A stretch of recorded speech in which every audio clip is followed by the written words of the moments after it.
Hello, everyone. I'm so excited actually to be back doing these lives, especially because the guest we have today, you're gonna love. So we're having our CEO, Mohmmed EL Sonbaty, the CEO of Educately, join our live today. And I can't wait for you to see his journey, the journey of Educately, what to expect, and all of these like magical things. So Mohmmed EL Sonbaty, our CEO, I see that he just joined, so let me just introduce him very fast. He's not only our founder and CEO of Educately, but he's also like one of those people that is just fully inspirational 360, right? He's a serial entrepreneur to say the least. He loves and lives startups, and it's just such a pleasure like having him on this live, just to have this moment to learn from him and about him. Now, let's see if you hear us. Give it a second. There you go. Hello, Mohammed. Hi, How are Elsa. you? Very good. Very I, excited to be with you today. I heard this is your first live. Is that correct? It's my first ever live on Instagram, and I don't think I would be ever having the courage to go live with myself. So I'm super excited that you're here with me, at least in this very first time. Very blessed it is. The first time it's not only with me, but with Caitlin. And this just connects everything together, right? Right. For the ones who are joining right now, we have many people joining right now. So Mohammed here is our CEO and founder of Educately. And I was just saying that he's not just like, yeah, the founder, the CEO, but he's someone that having these 20 minutes, 30 minutes conversation with him is the most inspirational thing that you can do. And that's something that I Thank say you. myself, everyone across the company says, and everyone who knows him say the same thing. So like take this as your personal like 30-minute mentorship session with our CEO. Well, Thank thank you. you for joining. No, thank you. Thank you for joining. And I wanted to start this conversation like, tell us more about yourself. Like I know that you're an engineer, but now you're a CEO of a tech company. Like how did that happen? First of all. Right. Well, that's very interesting. Actually, start. So my journey, if I would just describe my journey to become an entrepreneur, is something that potentially was evolutionary. So I didn't really plan it, but you when you put yourself into different situations, you try different things, and you pick up the stuff that really stick with you, and then you start to eliminate things that doesn't really resonate with you. Require definitely a little bit of courage in terms of sticking with what you really are passionate about. I'm an engineer by profession, but I didn't really find myself in engineering. So I'm electrical power and machine engineering, and then it's like I was not imagining myself to do an electrical engineering job, and hence in my very first steps in university, I start being around a lot of the student organizations, potentially doing a lot of different things that taught me a lot about myself. So it's like a self-discovery journey that led me to understand that maybe my passion is a little bit of it different than doing engineering. And then it turned over into this entrepreneurship journey, which potentially started with a personal issue I faced myself, and whole things that maybe we can discuss later. But I think Mm-hmm. it's a self discovery, and just takes trial and error, takes putting yourself there, trying to find out what truly means to you as a human being, and stick with it. Have the courage to just keep believing in it until you find your path. Yeah. That's amazing. And correct me if I'm wrong, but engineering is still at the end of the day like problem solving, right? Whether it's Correct. electrical engineering or something. And at the end of the day, being an entrepreneur is also problem solving, but in a bigger scale, right? Right. So I think that having that engineer background, although it's completely different to what you do right now, it still has the Right. same thing inside of you that since a kid you knew that you wanted to be a problem solver at the end of the day, right? Absolutely. Absolutely. You're absolutely right. So my 5 years of engineering, my biggest learning out of this is problem solving, right? It taught me literally to just be out there scanning problems, and then thinking a little bit about how can I solve them? And if there is a solution for them, how can I make it a little bit better, right? And of course, all of this analytical thinking and so on and so forth is also some of the biggest stuff that you get from engineering. So it is true that sometimes we're in a path where we are not meant to continue and forever. So for me, for example, it's not meant for me to be an engineer or electrical engineer forever. But if every path or everything that we have in our life, it leaves us with something. It leaves us with a big lesson that potentially we can use to elevate in our true direction or a true journey. And for me, engineering was a true definition of problem solving that potentially was a big lesson to learn when we're just starting a company or having to start educately afterward. And I think it's not only engineering that led you to this company of being an entrepreneur and owning a startup, a very successful startup. I think it was how you studied engineering that led you to this journey, right? Right. I have some inside information here, and I know what's gonna like the answer of this. But tell the people that are here why this happened. Right. So why did I start engineering at the beginning?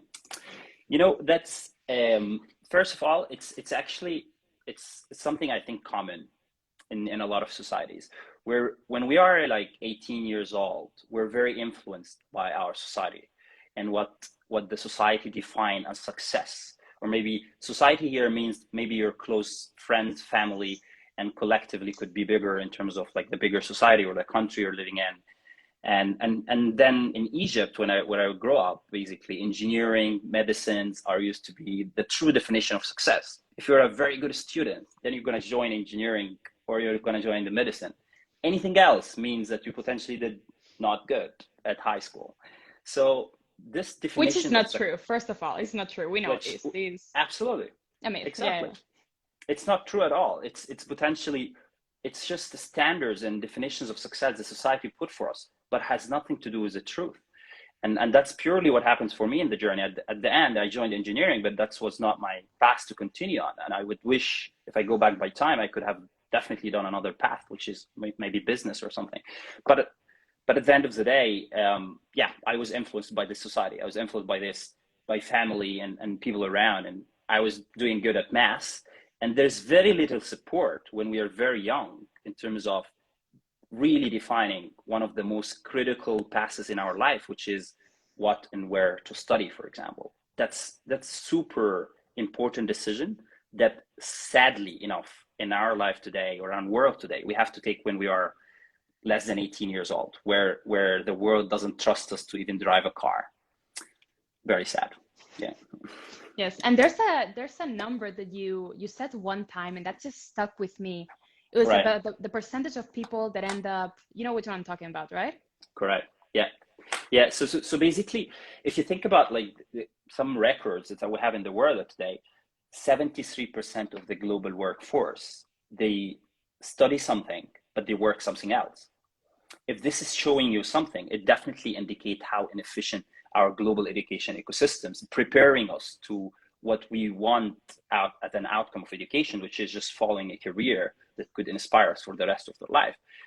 The problem here is that we have 73% of the world global working force is losing a lot of time. I wouldn't call it like purely waste, because you're always learning from your experience, but it's not just preparing you for what you really mean to do for the rest of your life, which is quite limiting to our human potential.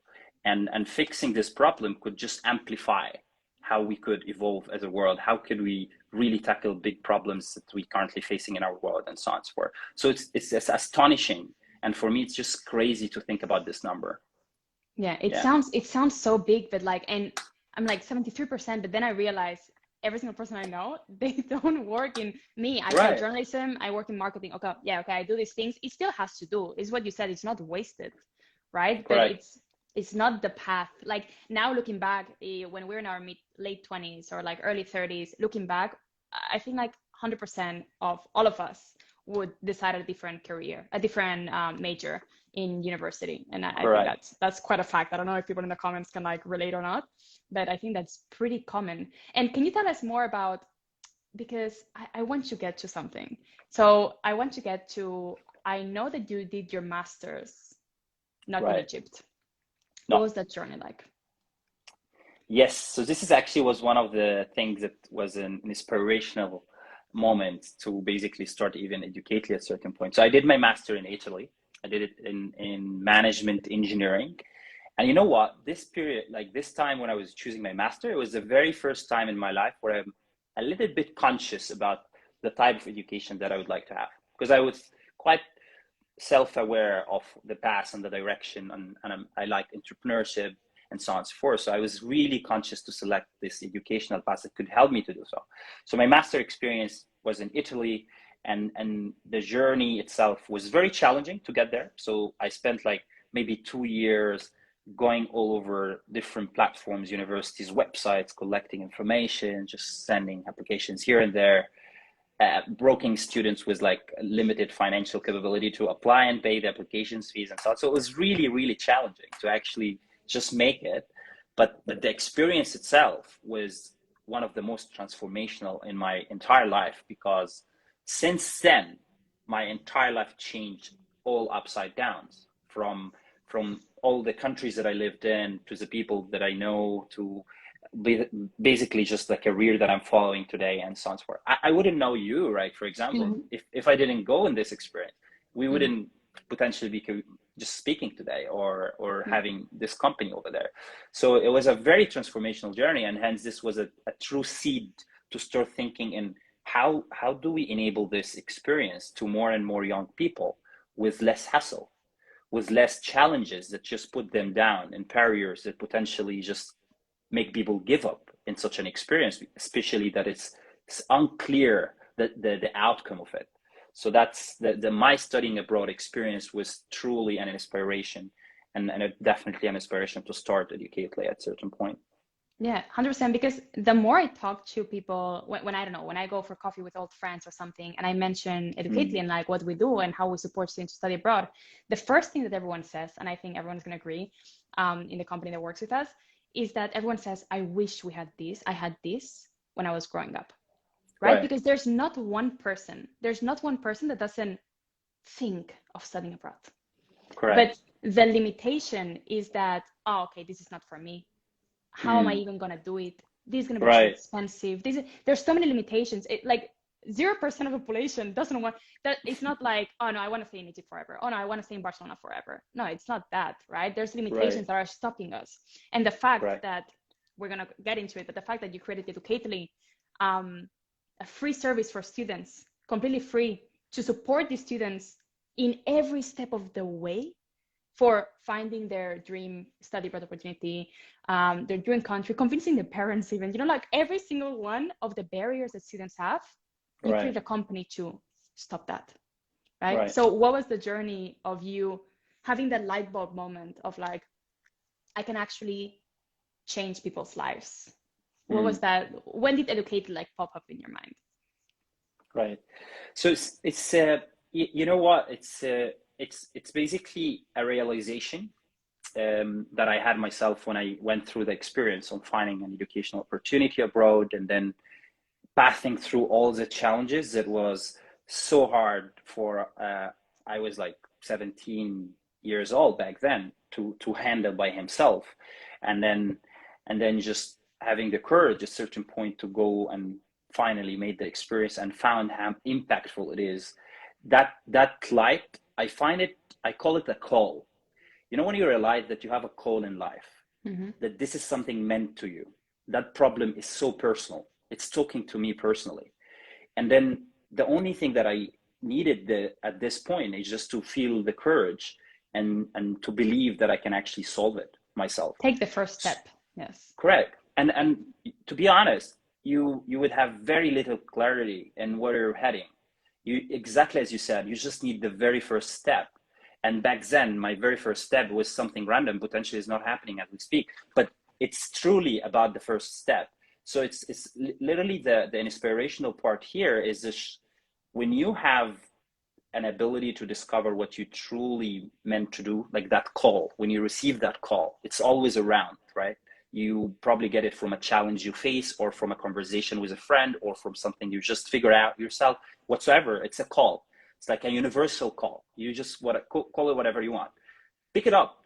So pick it up, take a first step and follow. Believe in the path. And then it's just going to be evolving into something purely impactful. So this is, for me, was something personal, a problem that I faced myself. I felt that this is a call, this is my call, and I'm truly connected to it. I found afterward that my passion in life is so in line with what I'm doing, and the company is just a demonstration of this. Yeah, I love this calling part because I think the saddest part looking back in someone's life, in your own life, is realizing the what if. What if I had taken that step? What if Right. instead of a dream was an achievement? You know, like that what if, it's so draining mentally. And Right. sometimes it's as easy as taking the first step, experimenting with it. It doesn't mean that it's going to succeed. It doesn't mean that it's going to end up happening, whatever it is. But you knowing that you tried your best to achieve that dream of yours, that gives an internal peace that you cannot achieve elsewhere. Um, Absolutely. so I'm very glad Absolutely. that you took that first step, because we're here because of it. We have this amazing company because of it, and we've helped hundreds and hundreds and hundreds of students because of it also. So that one calling like literally changed many people's lives. So tell us more about, okay, you had that calling. What were the steps into creating a company, creating startups? Who do you call? What do you do? Like what do you look at? Hmm. Hmm. Right. You know, one of the biggest lessons I learned from my journey so far, and I think we're very early in the journey because we have so big dreams, right? Together we have just like unlimited kind of ambitions in this journey. But in this very short period, my biggest learning is, I would call, believing. In your very early stage when you're starting something, the only thing you got is belief. You got nothing else. You got an idea, very good, the world is full with ideas, but then the only solid thing is a belief, right? And believing, you know, this, I truly believe in this quote. I don't know if it's a quote or what, but like, your beliefs shapes your thoughts and ideas, and then your thoughts and ideas shapes your actions, and then your actions shapes your behaviors, and then your behaviors shapes who you are. So if you truly focus on purifying your belief system and what you're truly believing in, you're probably impacting who you are as a human being, and you're elevating yourself constantly.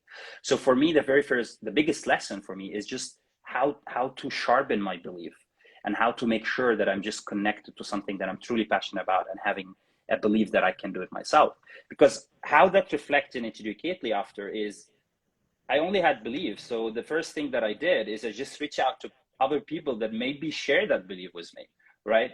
And because I don't have anything else to offer to them, I don't have salaries, I don't have any money, nothing, then I'm just gonna offer them a belief. And if we are connected on this belief together, then we're joining forces, and instead of one person working on something, they're becoming two people, and then our effort is magnifying, and so on and so forth. So it's purely about the belief at the very beginning, and if this is there, finding the right people that potentially share this with you, it's going to evolve everything.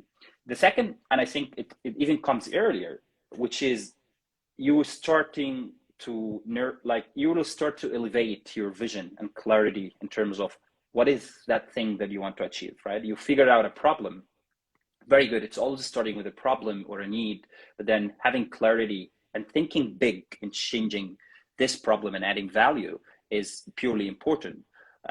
So it's not only like you believe, but you're very short-minded in this aspect, because our world today have big problems, and we truly need people that have big ambitions. Because if we face big problems with limited minds, we are not pacing fast, right? Yeah, you just said, sorry, I'm going to interrupt you. You just said something so important, that our world has big problems. And I think that's a very true statement that people tend to forget. People tend to think that, oh, there's no more ideas to create startups in. There's no more ideas for entrepreneurs to take over. There's not going Right. to be the next phase, but there's not going to be, the world is still full of problems. We don't live in a perfect Correct. world, right? And until we live in that extremely perfect world, there's still going to be issues to solve through Correct. startups, through companies, through legislations, through whatever it is. So just wanted to Correct. point that out. Keep going. Absolutely. You know, this is, I was actually talking to, I was in a conference a few days back in Dubai, and I was talking to someone from South Korea, and the guy mentioned to me something very interesting. He told me, I think in China, I'm not sure if it's China or South Korea, there's 4,000 startups are created every single day. Wow. It is insane to think about it, because those people, potentially 4,000 startups, this means like 4,000 people at least have thought about something or a problem or a need that they want to fix. right? It's potentially because the environment there are so encouraging for people to think out of the box. Then you can find this amount of people and this amount of startups. But as you said, the world is incredibly full with problems, and if you look to the media over there, everything we see is just problems and challenges all over from different sectors and so on and so forth. It's just about a matter of truly finding what resonate with you, what type of problems that's speaking to you, what things that really resonate with you as a human being, and then have the courage to say, you know what, I'm just going to take this call and I'm going to try to solve it myself. So that what make it happen. Yeah, and creating a startup, again, you said a very important point there that I want to touch on. You said find the problem that actually touches you, because creating a startup is not easy, right? There's many, it's long days, right? Like especially at the beginning where you just have this idea and you want to make it happen. If you don't truly believe in the problem you're solving, it's not going to happen. And I know this personally, you are a very, very value-based person. And all of your life is centered about your values, and same as with their company, Educately. So have you had some experience like this? Have you tried to start a company maybe, and you're not that passionate about it, so you just like, you know, and what's the difference now with Educately that it's something that is truly connected to your values?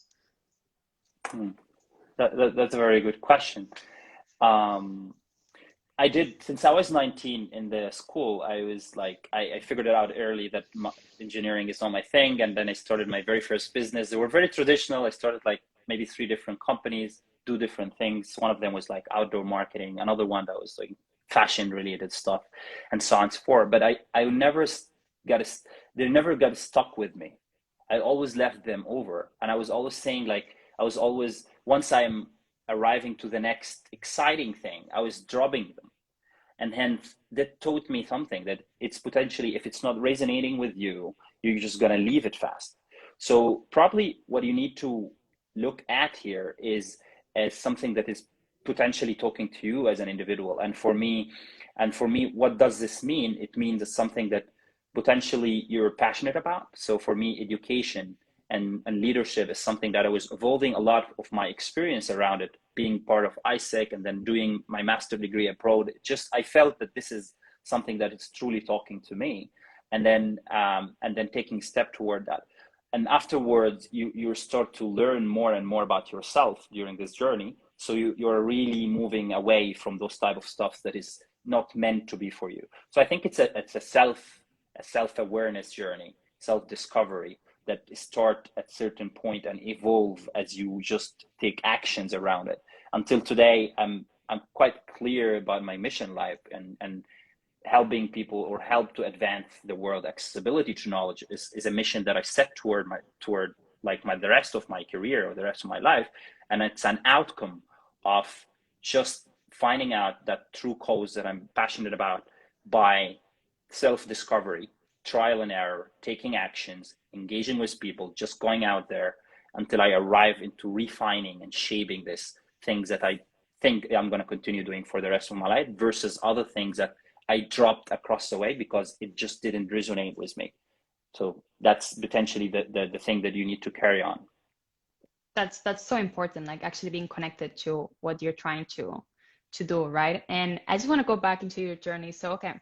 So you studied engineering in Egypt, then you moved to Italy to study your master's there, and then you had this bright idea, right? And you were like, okay, this is something I'm passionate about, but maybe you didn't have the means, maybe you didn't have the knowledge to make it happen. So like, I know you worked for a very, very successful big tech company. Did that help into your journey? Did that help to become who you are today? Because sometimes we think like, oh no, you have to just start your own company right out of university. But sometimes having this experience working at a multinational might be beneficial. Absolutely. Very, very good question. And I think it's a big part of the experience. So the thing is, when you have an idea or you figured out a problem, that's brilliant, right? Like you got a signal that there's something out there that you can actually work on. And if you have a little bit of courage to take the first action, to discover that this is actually a true need and there's so many other people are suffering from this, that's also brilliant. But that doesn't mean that you are really prepared to solve it. And that's why we have 99.9% of startups in the world fail. why do they fail? They fail because they do bad executions. It's not because the ideas are bad. It's not because there's no need or problems. It's because they did not figure out a way to execute this vision that they have. And that's truly talking to that very important point you mentioned in terms of, if you have an idea and you're probably working toward it, it's not necessarily mean that you're going to be successful doing it. And here it's a journey of preparation. And that journey of preparation, for my side, for example, I joined afterward LinkedIn. I spent 3 years, and I think it's just God wisdom to put me in that company back then to learn and just interact with people, learn a little bit more about how such a company build the network, and then start carrying this learning one step afterwards in this idea that I have, right? And of course, combining this with other people that have other relevant experience. So my co-founders, starting from our co-founders, Khotaim, Abdurrahman, and yourself, and then adding people that can add up to this experience. So we are multiplying, magnifying our ability to execute. So I do think it is very really tricky that people just jump directly into an experience of entrepreneurship without a pre-preparation or without occupying themselves with the technicalities, with the abilities, with the people and resources that makes them highly likely to succeed on it. And that's why the majority of startup fails. It's not because bad ideas, it's because of bad execution, basically. That's such an important learning. And when you shared this number like a while ago, because for us, like being in a startup, we're like, oh, it's a start, like we're doing amazing, but like the fact that 99.9% of companies fail, of startups fail, right? That's so inspiring, but also like scary at the same time, right? Inspiring of Correct. like, we might be the 0.1% that makes it, Correct. And not only that, but like the 0.1% that is gonna change the actual world. We will. So we are. So that's very exciting already. And okay, so now you built those learnings through working at LinkedIn, one of the biggest tech companies in the world by Microsoft. And you left LinkedIn to launch Educately. Correct. When did you decide it was time? Right. It's you know what, when you ask a question at the very beginning, which is like your journey in life. So this is, I think, my journey in life was evolutionary, right? Every single year had its own input, and then had its own aspirations, and then challenges, and so on, and the type of version that I am at this stage of my life. And when I decided to quit LinkedIn recently, actually, I started to put themes to my years. This year of 2020, it was a year I called the year of courage. It was a moment where you really think you're occupied with the informations and potentially the right resources, that you can just take the leap of faith in your experience and just try and decide to jump out. Because for me to decide to quit a massive company like LinkedIn, with all the privilege that we have got in this company, from just compensations to flexible environment and so many, right? And just decide to jump out without no cash or no salaries, no secure sort of compensation. And then jumping out, it means it's a leap of faith. And that leap of faith is in your experience, in your ability. And most importantly, it's in the people around also that will help you carry this experience. So if that goes back to the belief, right?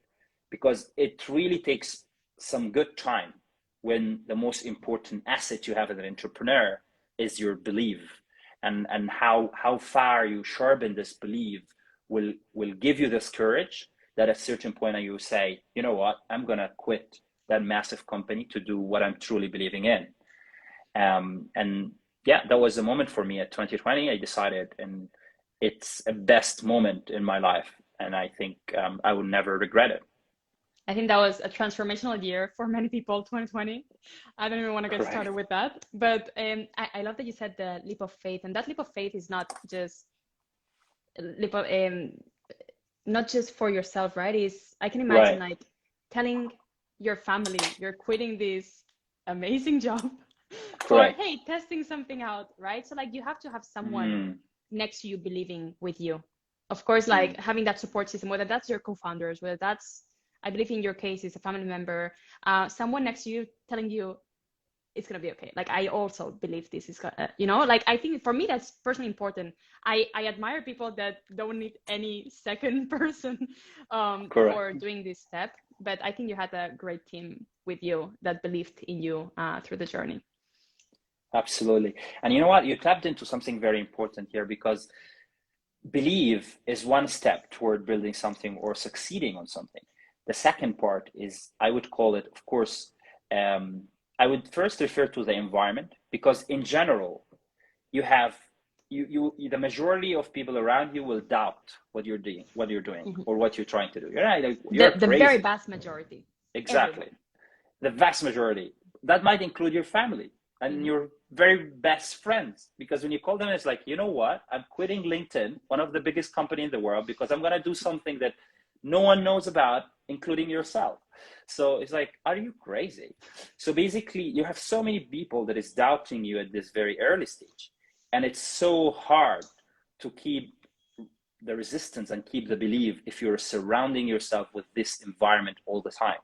So I think, as you said, environment, you really need to pick those people, the team, and the people that truly believe with you. And for me, at this very beginning, my environment, my close environment, was my co-founders at the very beginning, which is we were a support system to each other, right? Like, how do we carry this forward despite all what the world is saying, or all the other people are saying around us? And that environment could evolve afterwards from 3-4 people to a bit more extended round of people. So our very first investors, for example, who bet on what we were doing, and then hiring our teams, the very first individuals who believes in what we do, and then putting effort into it. So it's constantly just evolving around this environment that have that belief system together, and then we just nurture it and then elevate it together. It's super important, very, very important. Can you tell me more, because I think this is going to be a topic that not many people have experience with, and it's very interesting. This first investor, Correct. how do you get the first yes? How do you get the first person with barely a product that is like, you know what? I believe and I'm going to give you money. How do you get Right. that? Right. One of the biggest challenge is this what you're saying is your first believers, the first bunch of people, beside of course the teams. So the teams, including yourself, Abdo, Khotaime, probably when you get together to build something, okay, that's something, and then now you want to get an external that trusts you with their money to actually carry this thing forward. Quite challenging. I think the essence here, or the biggest assets that we have here, is the vision and the story, and how capable we are to actually share this story, how capable we are to really inspire those people with what we truly want to arrive to, right? How big this ambitious that we have. So when I used to go in the very first like investment calls and telling people, hey, we're building for education what LinkedIn built for jobs, you will find people that just take this lightly, and it's like, okay, thank you, good luck, and then they probably could just like close off the call immediately. Or there's people that are like, oh, tell me more about that. And then this for us is just having a very solid story, an inspiring vision that's truly talking to a problem that you can articulate, that you can relate to personally, but you can also find how big that problem is in the world we're living in today. We shared 73% of the world are doing something aside from their job. How crazy it could be more than this. And then finding those very first early believer that think that you're this crazy idea that you want to implement is something that is worth just giving more time. And those people are our very first investors. It's very hard, but they're there. They're there. They're there. And after having this first investor, this first yes, the rest just come, especially when you have a good idea, when you have a good team, right? So for the ones that don't know, like we just last year we closed our $1 million investment, and Correct. we're on our second round of investment right now. And I mean, I don't wanna undermine the work of Abdo, the person like running the investment, but like I think it's much easier once you get these yeses, right? And you see the numbers and you see how many people's lives were changing, to Correct. keep raising money and keep joining this group of believers that it is our investment team. Correct. Yeah. One of my biggest learning, also as someone that is now I feel a big responsibility in terms of like having a team that potentially now have 40 people and is growing, and and we have stakeholders like investors who really trusted us with their money, and then we're adding more investors and putting more money with us and so on and so forth. Is the biggest lesson that I learned here is my role at the very beginning is to just show people the way, and then just gut importing people that believe in what I'm believing in, and then get out of their way, because they can really take you further and beyond what you're expecting. And then we truly celebrate together when we arrive there. So for me, the very first step, yeah, it is very challenging, but then having people like the rest of the co-founding team, the teams that we have, they have a true unique element and the true unique input into the company that evolved beyond what I could even expect. And that's the beauty of it. Everyone plays a role into it. And then and that uniqueness of the input that everyone brings is purely driving this company beyond just one person footprints. And that's, for me, is inspiring, because I have something to learn from Elsa, I have something to learn from Abdo, I have something to learn from Khotaimi, and then we have something to learn from every individual in this 40 people we have in the company today. And it has to be my ability to step away after just showing them the direction, to let them go and find their own way in cracking toward this vision, because then we're truly a diverse minds putting their efforts into one idea than just like one person or two people or three people. We want to be hundreds of thousands of people are mimicking and just believing in one thing, because that's the beauty of believing, and that's the beauty of scaling something. Mm-hmm. I love it. I love every word you're saying. And I just keep seeing people joining. And I want to ask a question that maybe it doesn't fit in the timeline so much, but we haven't talked about it. Can you explain what Educately is? But explain it directly to the next person that joined. I mean, Hatab. Like right now, hi, sorry, I'm putting you on the spot, or Hala, like whoever is joining right now. Hala. Explain to this person specifically what is Educately Right. and how can Educately actually help their lives? Very cool. So Hala, very nice to meet you. And if I would explain Educately to you, Hala, it's in a very simple words. We're building for education what LinkedIn built for jobs. Why we're using this? Because simply we're building the world educational network. So think of it. Our world today have a world professional network. This is LinkedIn, where you go search for jobs, you search careers and so on. And then we have so many social networks like Instagram, Twitter, and so other many. But we believe we lack an educational network where we have every school in the world, every programs this school is offering, every language course, scholarships, and then every student and professors and alumni. And then we use this technology around us to just connect them together to facilitate this experience on finding the relevant educations. So our mission Educately is to connect you, Hala, to the world of learning.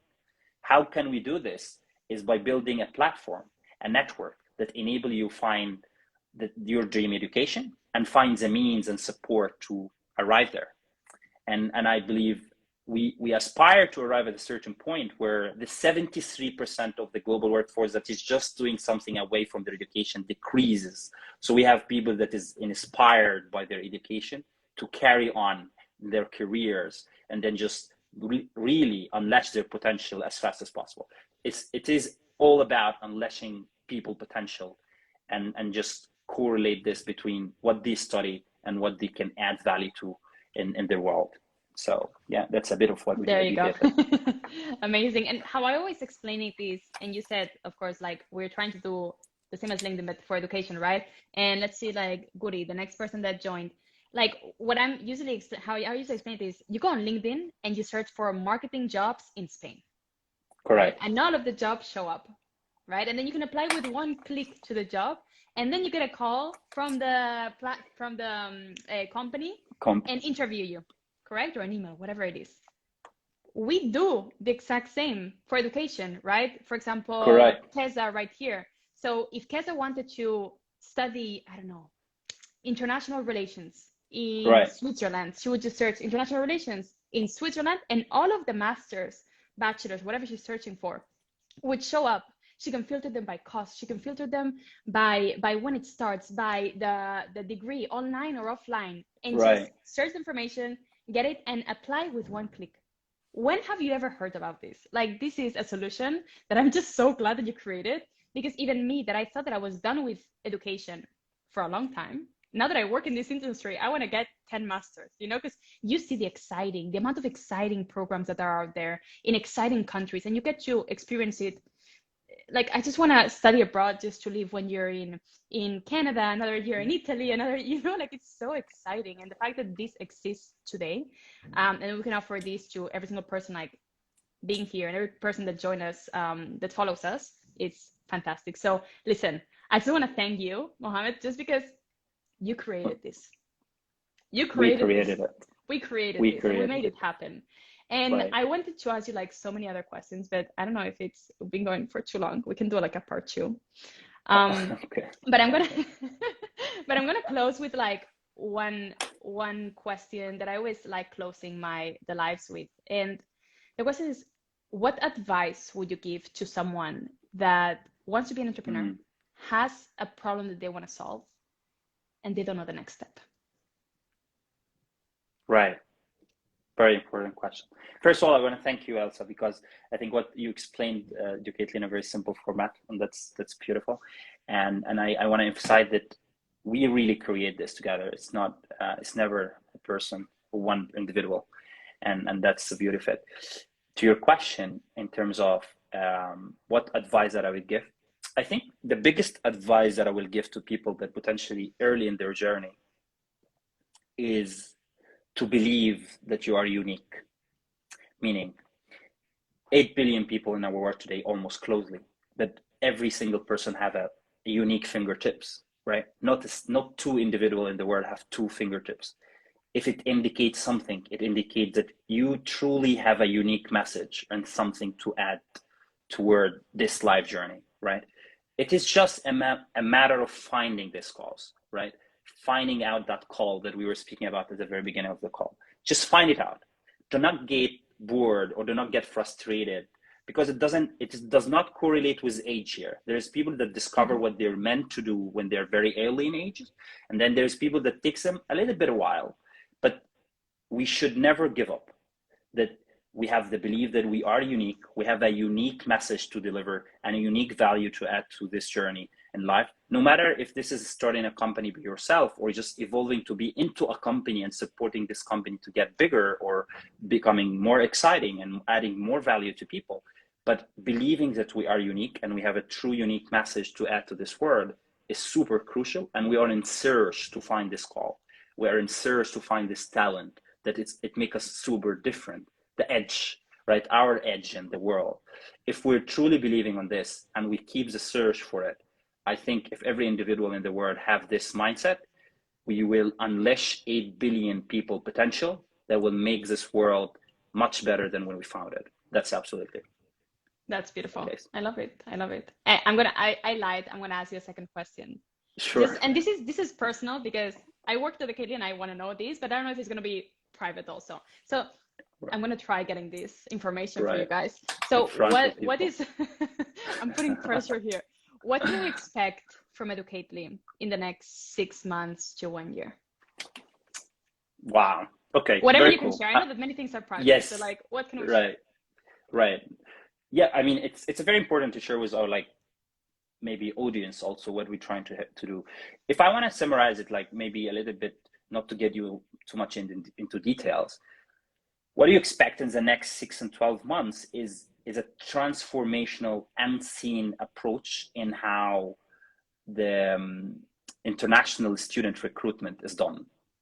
We're approaching the way educational institutions, universities are recruiting students in a way that is not seen before in the sector we're evolving on. And this is something that we're working on. I think in the next 6, 12 months, it will have an incredible impact in how we can empower more students to connect with educational opportunities, with products, technology that really help them find and then find those educational opportunities, but also find the support they can do it. And in the other sense, empowering universities in this digital world to truly find out an efficient way to manage this process. So I think there's a lot here, and then potentially in the next 6-12 months, we're also expecting to raise another investment round, for example, that will help us to expand into other geographics so we can support more students in different regions. We're very, very excited with this. I think I was sharing with the team lately that only in May, there is people from 115 countries that used Educately to find some educational opportunities. And that's for me inspiring. It just shows the impact and show the need of this. So for us, we want to expand our effort toward other countries, other regions to help more students. Because what is better than just feeling fulfilled by helping other people to reach their goal? Nothing else in life is really fulfilling than just seeing someone else reaching their goal and just unleashing their potential at a certain point. So yeah, that's our next. Thanks for sharing a little insight into it, and what you said is so important. Like we have sent so many people abroad, and still every single person on their first day of class, we do a ovation in our office whenever we actually send someone abroad. No matter if it's the first person or the 1,000 person we send, this is always going to be like the most exciting, because we know it's not just I don't know, we literally change someone's life, someone's family's lives, like everything around them. And this, I think we're never gonna end this, right? Like doing this celebration for every student that we supported. Absolutely. So anyways, thank you so much, Mohmmed, for joining our live. And we're gonna have to do part 2 because I love talking, you love talking, and there's gonna be a part 2 here. I'm just gonna let you know in advance. And for everyone watching this, I just want to do a quick reminder that if you dream of studying abroad and that's something that is inside of you and you've always wanted to do it, but you have no idea where to start, like just DM us. You can always check on educately.com. It's a completely free platform. You can search over 100,000 bachelor's, master's, PhDs, courses, diplomas, English, literally anything you need. And you can just apply with one button or DM us on Instagram and we'll support you every step of the way. Okay. Elsa, thank you. Tell me. Thank you so much. It's been a pleasure always. I need to mention that you're a true inspirational person that's been there with us or with me since day one. Thank you so much for keeping our audience, our students, always engaged with very valuable content. I'm very happy that we did this live. Looking forward for part 2, and thank you for everyone who have attended. I hope it was an added value. Thank you, everyone, and have a good night. Have a good night. Thank you. Bye-bye.